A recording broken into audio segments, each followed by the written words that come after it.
Boa noite a todos os presentes, os que estão nos assistindo agora, os que vão depois acessar essa palestra na nossa página aqui do Lar Espírita Maria de Nazaré, Lemana. Mais uma quinta-feira em que é de costume ter uma breve reflexão, uma palestra, sempre às 20h30 da quinta-feira. E esse mês de agosto, no dia 1º de agosto, ele é comemorado o aniversário do livro Céu e Inferno e 156 anos do livro Céu e Inferno. E nós vamos tratar cada quinta-feira um pouquinho sobre esse tema. Então, hoje a gente vai falar dessa questão do céu e inferno, em que muito se discute, e em todas as religiões, em vários momentos da história, se toca nisso, se preocupa com essa questão, Para onde a gente vai, Para onde o nosso espírito vai? Quando a gente morre, quando o corpo morre, Para onde vai o nosso espírito? Vai para o céu, vai para o inferno, vai para onde, Então, esses são questionamentos que nos acompanham há muito tempo. E nós tivemos, por muitos e muitos anos, a concepção de que existem 3 locais específicos para onde o nosso espírito é determinado a ir, dependendo de como nós nos comportamos, de como nós vivemos a nossa vida aqui na Terra. A partir do momento, a partir da propagação da obra do Dante, que é a Divina Comédia, ali naquela obra ele retrata as visões que ele teve do espaço, que era o céu, que era o inferno, que era o purgatório, e ele conta com riqueza de detalhes, e isso ficou e tomou conta do imaginário das pessoas, até porque a igreja ela fomentava isso e acreditava-se nisso. Por quê? Porque se interpretava e se entendia as obras espíritas, as obras espirituais, a Bíblia, a partir desse olhar. Então, o que acontecia? Naquele estágio, não quer dizer que seja errado, mas quer dizer que naquele estágio em que a humanidade se encontrava, era assim que se entendia a relação com Deus, a relação com o sagrado, com o divino. Então, isso nos induziu a que a humanidade se comportasse com aquele olhar para o futuro, sempre pensando, vivendo hoje as provações, viver hoje, quanto mais se sofresse melhor, porque isso era promessa de uma vida futura, no plano espiritual, de que você seria digno de entrar para o céu, de ir para o céu. Então, muitas crenças foram disseminadas no nosso meio e nós ficamos presos a isso. Mas à medida que a humanidade vai evoluindo, porque tudo evolui, nós somos subordinados à lei do progresso, e a lei do progresso, ela não para. Acontece independente de nós aceitarmos ou não, ela está aí. Ela vem e acontece. Então, à medida que nós fomos evoluindo, e com a chegada das manifestações mediúnicas, do fenômeno das mesas girantes, que aconteceu em Paris e começou a aparecer em vários pontos, e despertou a curiosidade de alguns estudiosos, né? E dentre eles, a gente que estuda a doutrina espírita sabe que Kardec era um cientista, estudioso, ele era cético, não acreditava em qualquer coisa. Por ser um pedagogo, um filósofo, um cientista, ele tinha um olhar crítico e ele resolveu então pesquisar, averiguar, né, todos esses fatos, essas manifestações mediúnicas, né? E chegou um determinado tempo que ele começou a fazer as sessões mediúnicas que ele fazia, né, algumas sessões que ele fazia, eles começaram a receber ali espíritos que relatavam o que via, o que sentiu e como era, né, esse outro lado, o lado pós-morte, né, o plano espiritual. E conta-se que ele, para investigar, né, porque Kardec ele fez todo um trabalho metodológico, né, teve o Livro dos Espíritos em que ele fez várias perguntas inteligentes, às quais os espíritos inteligentes nos responderam de uma forma bem concisa, bem alinhada com a ciência, né? Então ele foi cada vez mais se aprofundando e pesquisando esses fatos. E aí ele quis fazer uma pesquisa entre os espíritos dos quais eles recebiam na sessão que ele mantinha, né, que ele participava. Ele resolveu fazer uma investigação, né? Vamos fazer uma pesquisa, perguntar para esses espíritos como é o lado de lá. Como é? O que que eles, com o que eles se depararam, né, do outro lado da vida?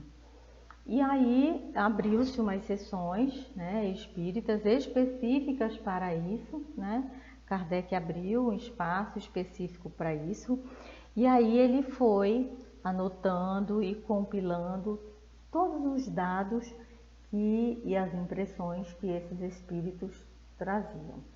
E aí, gente, vários espíritos se manifestaram de formas diferentes, com relatos diferentes de como eles percebiam a vida pós-morte, né? Então, o local que esse espírito estava, o que ele estava sentindo, o que ele estava vendo, então diferenciava, né, de espíritos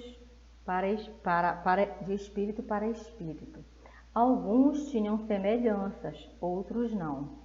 Após ele colher todos esses dados, o que ele fez? Ele uniu relatos, né, similares e foi agrupando.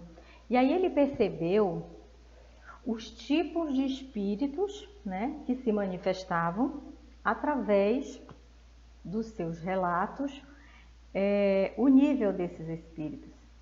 E aí vinha espírito que relatava que estava num lugar bom, que estava se sentindo bem, que era um lugar bonito, que ele tinha revisto pessoas que eram antigos afetos, que foi bem recebido. Então era um relato assim de que trazia muita paz, né? Que trazia uma certa felicidade.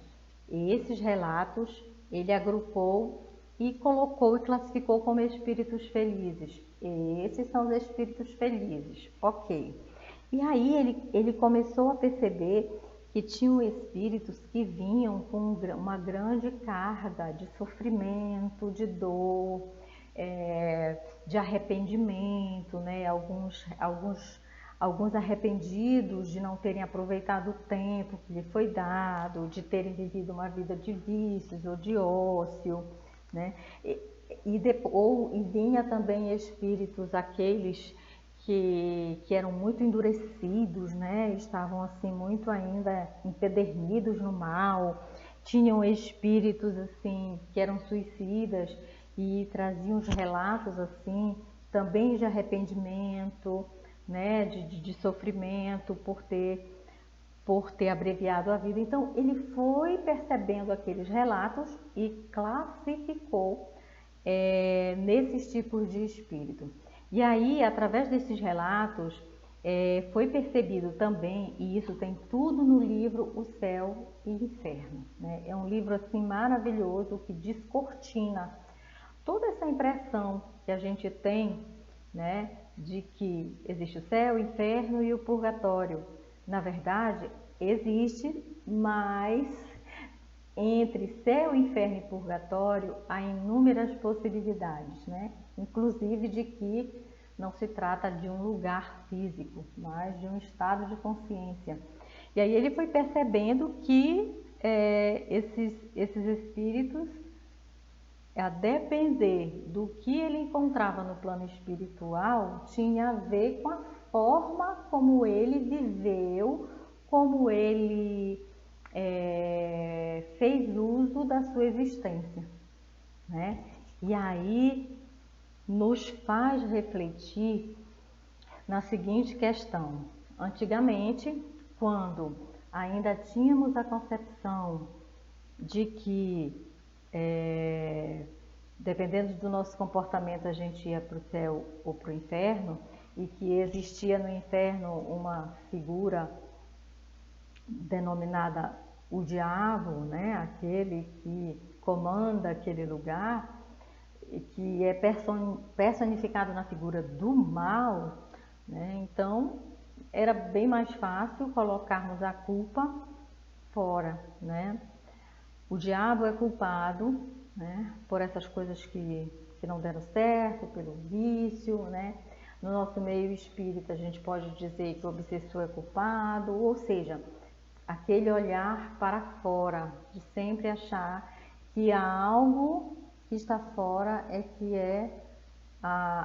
que tem culpa, né, do que estamos vivendo ou da forma que a gente conduziu a vida. Mas aí quando a gente dá de cara com uma obra dessa, né, com esses relatos, a gente percebe que a decisão e o poder das nossas vidas está em nossas mãos, né? Por isso que Deus nos fez com um livre-arbítrio, para que a gente possa ter o poder da decisão, né? Das escolhas, né? Eu escolho esse caminho que é melhor ou esse que não. Então, a partir daquilo que eu vou elaborando na minha vida, é que vai determinar para onde eu vou. Então, assim, é como se fosse uma vibração, né? Se a gente vive numa determinada sintonia vibratória, se eu vivo ligado a vícios, né? Se eu não consigo sair desse círculo de vícios, ou vício em bebidas, ou vício em drogas, ou vício em comida, eu vou estar ligado ali a uma frequência em que outros também tenham essa mesma vontade, esse mesmo sentimento, essa mesma conduta minha. E dessa forma, se eu desencarno nessa faixa vibratória, para onde eu vou? Para o local onde existe agrupamentos de espíritos naquela frequência. Então, é tudo a nível frequencial. Os espíritos felizes, geralmente, pelo que se relata no livro, a gente percebe que foram espíritos que aproveitaram de forma útil a sua vida, né? Servindo, trabalhando, se esforçando em se melhorar. Não quer dizer que eram perfeitos, mas se esforçavam em melhorar, mesmo diante de toda a dificuldade que enfrentava, diante das impossibilidades, das adversidades que a vida apresentava, mas o esforço era melhor para poder melhorar. Então, e viam a vida como uma oportunidade de crescimento. Então, esse já pode ser considerado alguém que já tá no caminho dos espíritos felizes, né? De repente, o desencarnar, ele vai com aquela frequência, né? Com aquela energia de querer contribuir para o bem maior, de querer trabalhar em cooperação, de ter uma visão mais solidária e fraterna com o outro. Então, esse vai certamente se sintonizar com um grupo de espíritos que estão num local onde reina esse tipo de energia. E aí tem os relatos também dos espíritos suicidas, né, que eles acabam indo para o Vale dos Suicidas, que é um local onde todos esses espíritos vão, por quê? Porque na verdade é como se fosse assim, sugado, né? Todos esses locais, tanto os locais onde estão os espíritos que são criminosos, que são arrependidos, que são endurecidos, eles são locais vibracionais, onde no momento em que a pessoa desencarna, ela é como se fosse sugada para lá, ela já se vê lá. A gente percebe, quem lê o livro de André Luiz ou assistiu o filme, né, lá relata assim de forma bem clara, né, como foi o desencarne do André Luiz. Era um médico conceituado, né, e ele, na verdade, quando desencarnou, ele foi para parar num umbral, ele foi para o Vale dos Suicidas, foi chamado de suicida e ele não entendia por quê, né? Porque na verdade ele foi um suicida indireto, né? Porque ele gostava de beber, né? Gostava acredito, de fumar, ele tinha alguns excessos, né? E isso que é um atentado contra a saúde não deixa de ser um suicida indireto. E ali é colocado, então a vibração dele, por conta dessa vibração dele, ele foi puxado para aquele lugar. Só que aí depois, com o tempo, ele foi se olhando para dentro de si, foi pedindo ajuda e de lá ele foi resgatado. Então, diante dessa obra aqui, a gente percebe um chamado mesmo para que a gente abra o olhar, né? E amadureça mais para que nós possamos exercer algo chamado de autorresponsabilidade, né? Nós temos responsabilidade pelos nossos atos, né? Não é o pastor, não é o padre, não é o dirigente da casa espírita que vai nos conceder como é que eu posso dizer? Nos conceder o perdão, né? Não vai nos conceder a passagem direto para o céu ou qualquer local denominado, não. Na verdade, são as nossas ações. E isso é uma ideia mais madura, é uma ideia mais adulta. Por quê? Porque traz para as minhas mãos a responsabilidade dos meus atos. Então depende muito do que eu vou fazer, de como eu estou aproveitando a minha vida, a serviço de quê, né? Será que eu estou vivenciando o que eu estou aprendendo dentro dentro da minha denominação religiosa ou dentro da minha filosofia de vida, né? Se eu me digo cristã, será que eu estou realmente agindo como cristã? Eu posso até agir externamente e internamente não. Então, no momento que eu for desencarnar, eu com certeza irei para um local onde o meu coração estiver afinizado. Se eu estiver carregando muito rancor, muita mágoa, estiver ainda endurecida por não perdoar, né, com muita raiva, certamente eu vou para um local onde eu vá depurar isso daí, né?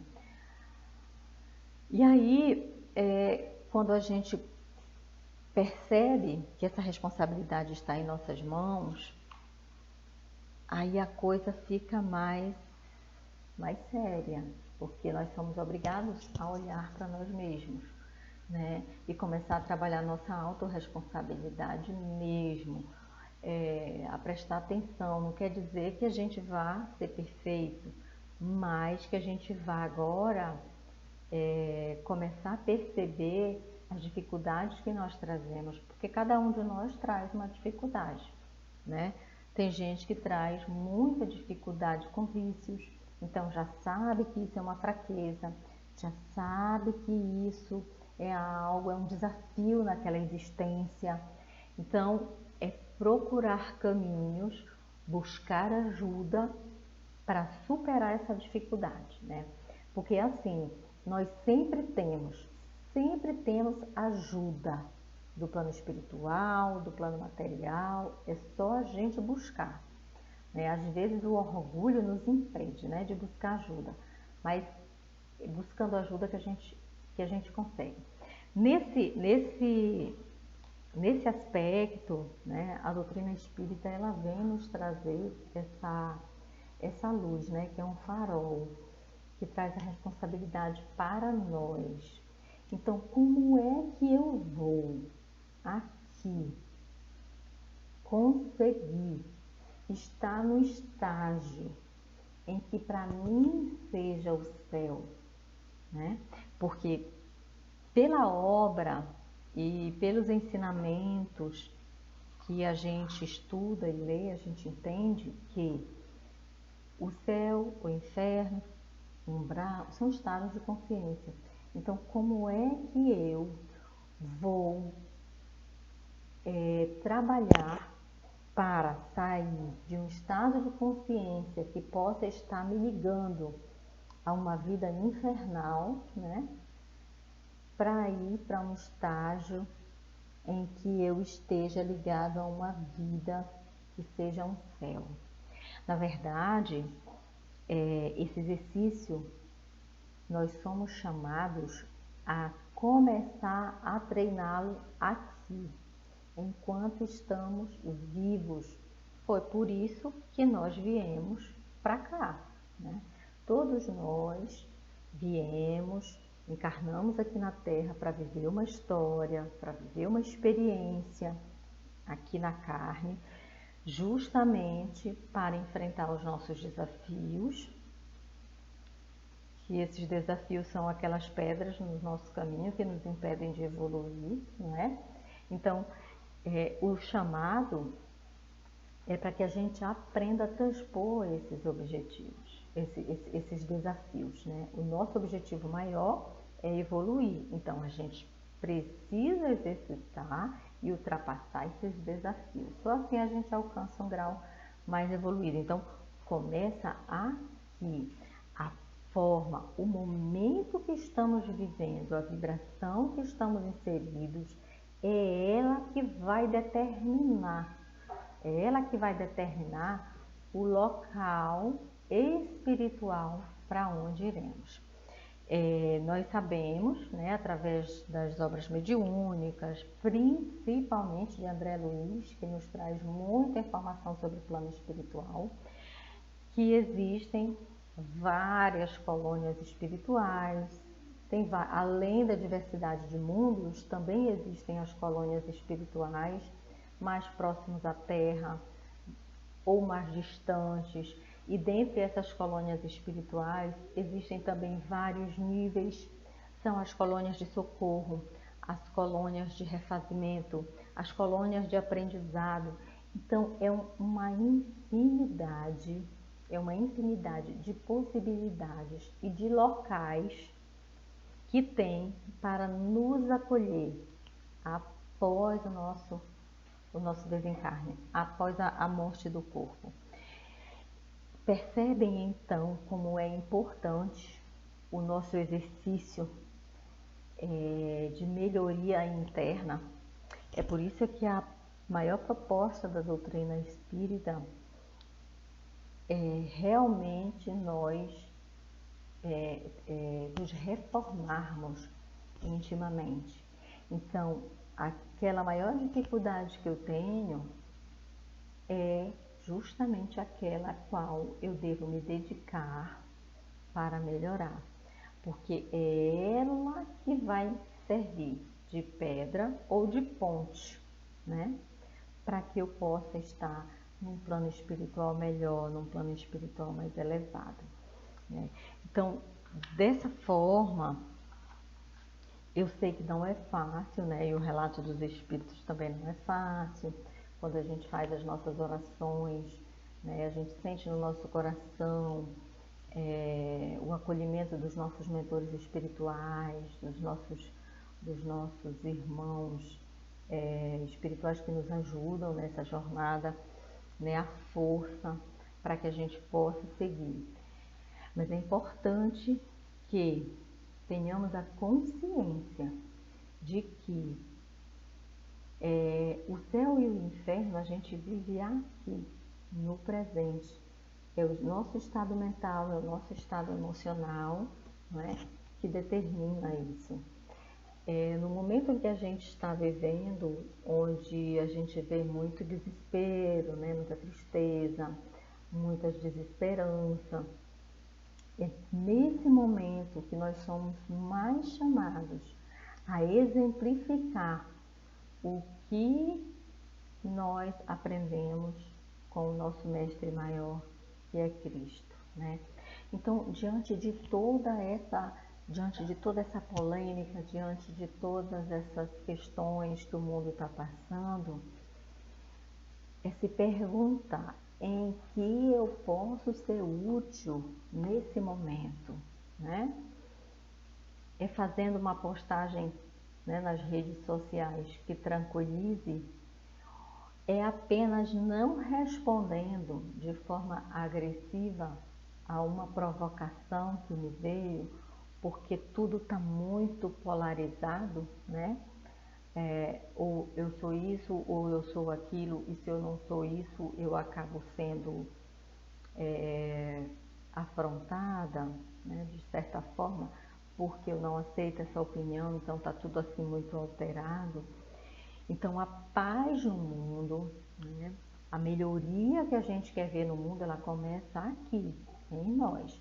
Então, se a gente quer realmente, se a gente vislumbra estar e ir para um lugar melhor, que a gente comece agora. Esse lugar melhor que a gente quer ir é aqui, é agora.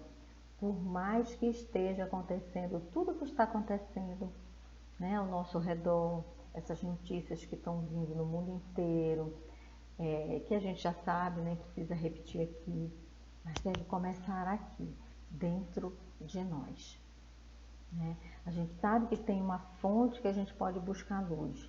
Um momento parado só pede: Deus, me dê força, me dê coragem, para que eu veja com clareza determinada situação. E aquilo vem.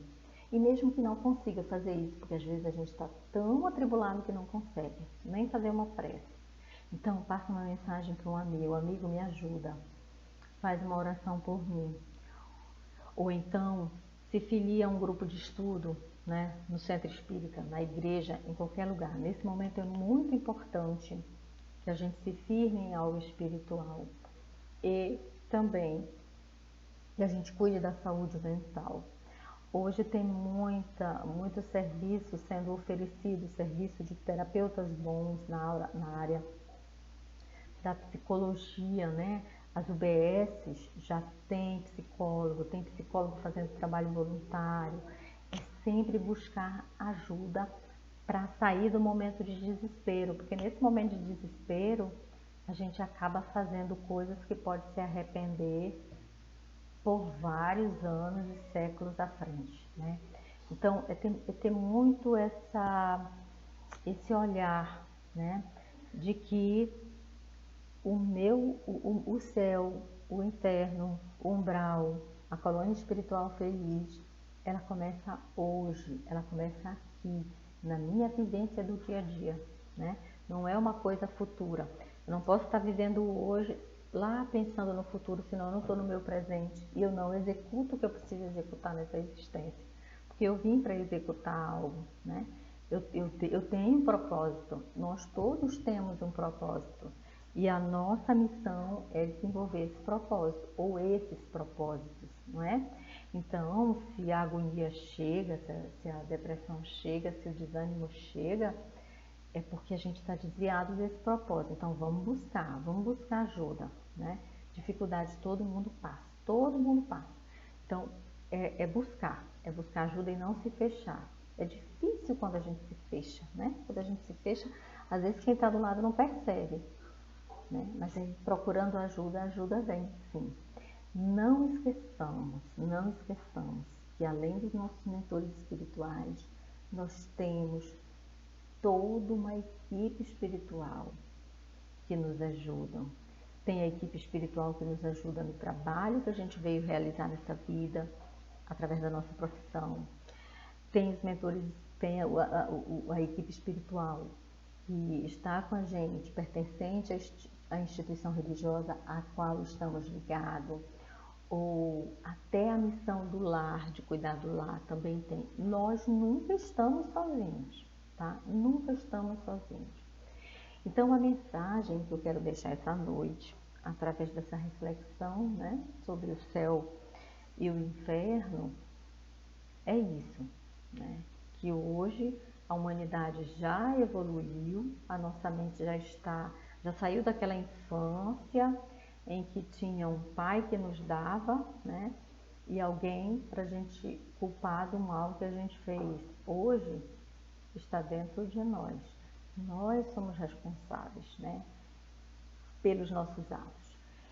Então, que nós possamos não nos desviar do nosso foco, que é progredir cada vez mais, né? No nosso caso aqui, espíritas, que nós possamos estar sempre ligados aos ensinamentos de Jesus, porque ali está todo o legado, né?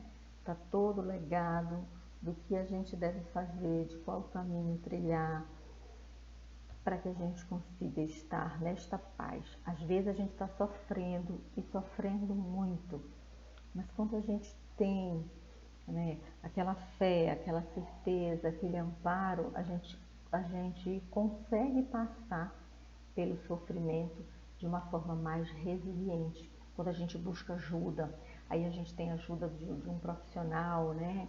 Pode ser o psicólogo ou o psiquiatra, que no momento, às vezes, de uma doença, de uma depressão profunda, a gente precisa, né? E a gente precisa lançar mão, sim, de toda ajuda necessária. Então, quando a gente tem essas ajudas, e além disso, a gente tem um sustentáculo espiritual, a gente crê em algo, é bem mais fácil a gente sair daquele ciclo de dor, né? E aí a gente respira e diz, mais um desafio vencido, né? Passei por essa prova. Isso é o céu, né? Quando a gente passa por uma dificuldade, atravessa essa dificuldade, vence a dificuldade, isso é o céu. A gente já está treinando esse céu, está nesse céu, certo? Que nós possamos, nesse momento, estar em amor, ligados ao nosso Mestre Jesus. E todos tenham uma boa noite, que nós possamos estar assim imersos nessa grande luz, na luz de Deus. Que assim seja, estejamos em paz.